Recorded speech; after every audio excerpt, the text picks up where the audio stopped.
Hi, my name's Jen Petrie, and today we're talking about self-leadership. Someone said to me a few years ago, "Oh, we all know what self-leadership is. We all do that anyway." And it's true, we do it, but there's different levels and there's different things that we are self-led in. I've water fasted a number of times for 30 days, and please don't go and jump in and just start doing that without the appropriate and adequate support because there is a bit to it. But quite a lot of people are mind blown by that. They're like, "You can't do that to survive." I'm like, well, here I am. And it takes a level of self-leadership and discipline within that to be able to do it. And likewise, other people have done that in other things as well. So we need the self-leadership to survive, to eat, drink, sleep. We have to be self-led. It's our life force. But to thrive to our full potential, we take it to the next level. Curiosity, surrender, inquisitiveness, intuition, and trust are all tools we need. We have to give up being right, realizing any journey can be taken via more than one path, even if it's just a single turn. There's no right answer to what's for dinner. There are, of course, better or healthier options. But then what's better or healthier? That will depend on your values, goals, taught and learned behaviors and knowledge. Eating healthy will help you perform better physically, but occasionally having a dose of self-love, a stone oven handmade pizza is healthy for the mind and the soul, and subsequently the body too. Realizing others hold golden keys, answers, solutions we may even be experts in, but can't see because we've got the trained blinkers on and they're looking at it through fresh eyes. And realizing that we too have answers. We've been taught we're not experts in, so we often dismiss them. Any parent who has had a gut feeling about their child knows when something isn't right. Often they become a dog with a bone until they find it. This happens in health as well, particularly women have had things that have been dismissed, but on persisting, they find that that feeling was correct. So how do we choose? How do we find a balance or a harmony? We want to find the balance or harmony and dance between them. Our team might come up with a better alternative solution that we'd ever have thought of. There might be wobbles, but the outcome is so much better. The doctor might have made a suggestion based on their experience and expertise, but deep down, you know it's something different. You may overhear someone talking about an alternative. They may know far more on this occasion because they have a lived experience with it themselves or with someone else. You could go back to the doctor or health professional and ask, and they may say, "Oh, yes, I hadn't thought of that," or "It could be that, but it's rare." Rare is rare, but it still exists. Even to heal, there are so many options. Get it cut out, tablets, use natural alternative, or a combination. Trust what is inside you. I know, and have seen people who are not supposed to walk again because their spinal cord has been severed, and despite what doctors have told them, they've walked. Often, they're called radical remissions, but they take a huge amount of self-leadership to believe what's possible despite the odds, despite what they've been told. Can everyone have a radical remission in healing or anything else? I certainly believe it's possible, but the journey will look different for everyone. There may be many commonalities, but ultimately the path of the self-led is weaving a tapestry of life, one step at a time, one dose of surrender, curiosity, or anything else at a time. Rather than relying on the circumstantial power of what's happened or happening to us, realizing we have personal power to make a choice and take an action in that direction of the journey. We're humans. We're complex beings. We've had experiences which we've made truth. In some circumstances, the truth is accurate, and in many others, it's not. Then there's the fact that if we believe something strongly enough, despite the facts, that will be created as true to us, and the evidence will appear like a magnet to us energetically. On top of all these conscious and subconscious truths, we create and often make assumptions about others. Oh, they did this for X reason, or it hurt me, or it pissed me off, or whatever it is.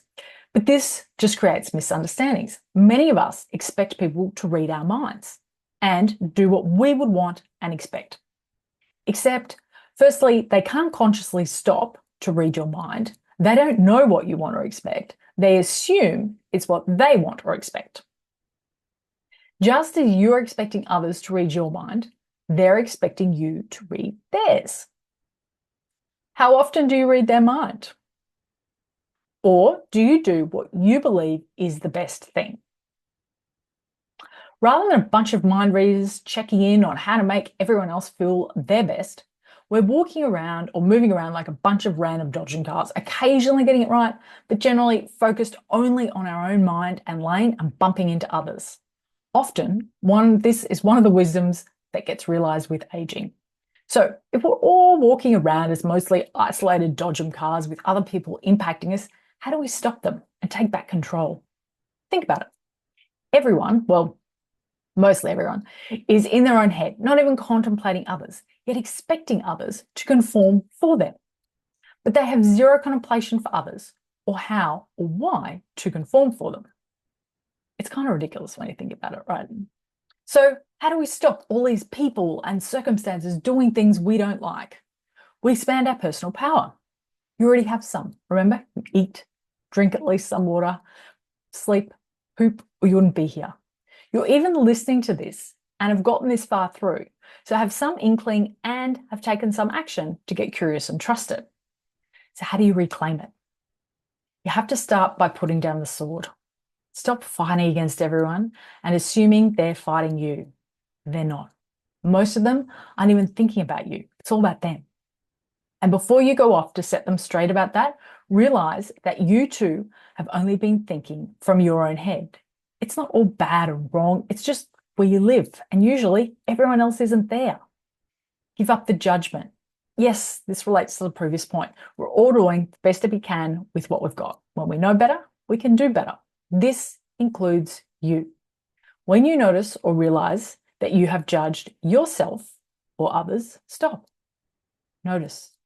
Put down the judgment. Remind yourself you're either picking up the power of circumstances or your personal power. You can't move forward as the victim of your circumstances. Pick up compassion and love for yourself and others. Would you berate a child who kept tying their shoelaces wrongly? Or would you tell them they're learning? They'll get there. And if you would berate the child, please don't. That's a reflection of you and a whole lot of self-compassion you need for yourself to realize you're safe, whole, perfect, and complete the way you are. Go back and put down the sword. You're also going to have to put down the ego. Oh, I don't have an ego. Also, don't do it this way, do it that way, or I'm an expert, I know how to do this, or my way is better, or I'm better than them, or I need to prove or show that I'm better. Just put the ego down. Yes, you can know a lot, be an expert, and lift others up walking together, even quietly. All this usually leaves an uncomfortable place. It's unfamiliar. The sword is down. The judgment is down. You've picked up compassion and put down ego. It's unfamiliar, but feels much lighter. In the mind, the body, and the soul, trust the vulnerability, the quiet, the slowness. Your nervous system is starting to recover and reset. You will start to feel healthier, have more clarity, feel safer, and realize you can get comfortable with the unfamiliar. When you first start school or move house, it feels unfamiliar, but it doesn't take long before it's home. It feels familiar. This is the same. You'll find peace here with yourself and others. You might feel teary. Find a safe space. Cry. Let it out. This is built up energy and emotions your body has been storing, wanting to release and let out, possibly for decades. You might feel angry. Find a safe space, away from others. Hit a pillow, punch a boxing bag, scream underwater. Let it out. Then sit in the stillness that is left and be grateful. Bathe in it. In that moment, there is nothing to do, nowhere to go, nothing to be. These moments of peace and stillness are what you're seeking. And one step at a time, they will grow, expand, and encompass every area of your life. Will everything be perfect and easy forever now? We wish. But that's not why we're here on this journey of life. We're here to experience life, to grow, to evolve, and enjoy it. We learn from our experiences, and the accepting of the learning gets easier. We learn what we like and what we don't, that chocolate or strawberry are far better than the other one. We discover sometimes we're doing much better than we think. And sometimes we surprise ourselves that a simple shift can make such a huge and profound difference. In the end, it all starts with one thing. It starts with a single choice. You've already made a bunch of them. You chose what to eat today. Even if someone gave it to you, you chose to eat it or not. You chose what to wear today. You chose to clean your teeth. You chose or not to put down the sword. Change in anything starts with choice. Are you ready to choose? You can choose now to start reclaiming more of your personal power in an authentic, heartfelt way, or to continue along your journey. You can choose at any time. If you've had enough, I'd suggest putting the sword down now. Test it out. Try it for a week and see how it feels. You'll now notice others' reactions. Bring them compassion. They may even be surprised by your lack of reaction. One step at a time, one day at a time, each step forms a road. And if you're ready to expand even more, join me for my latest masterclass. Change starts with choice. People often ask if my masterclasses are teasers. I value my time and yours. I also realize people learn differently and have different circumstances. These modules, I could put them together in a bigger program, but right now, it feels right to put them here in smaller chunks of wisdom. Trust yourself. If it feels right, I'd love to see you there. For more details, head to my website, social media, message me, and we'll get you the link. Until next time, follow your golden thread. Trust the beauty and the tapestry of life you're weaving. Bye for now.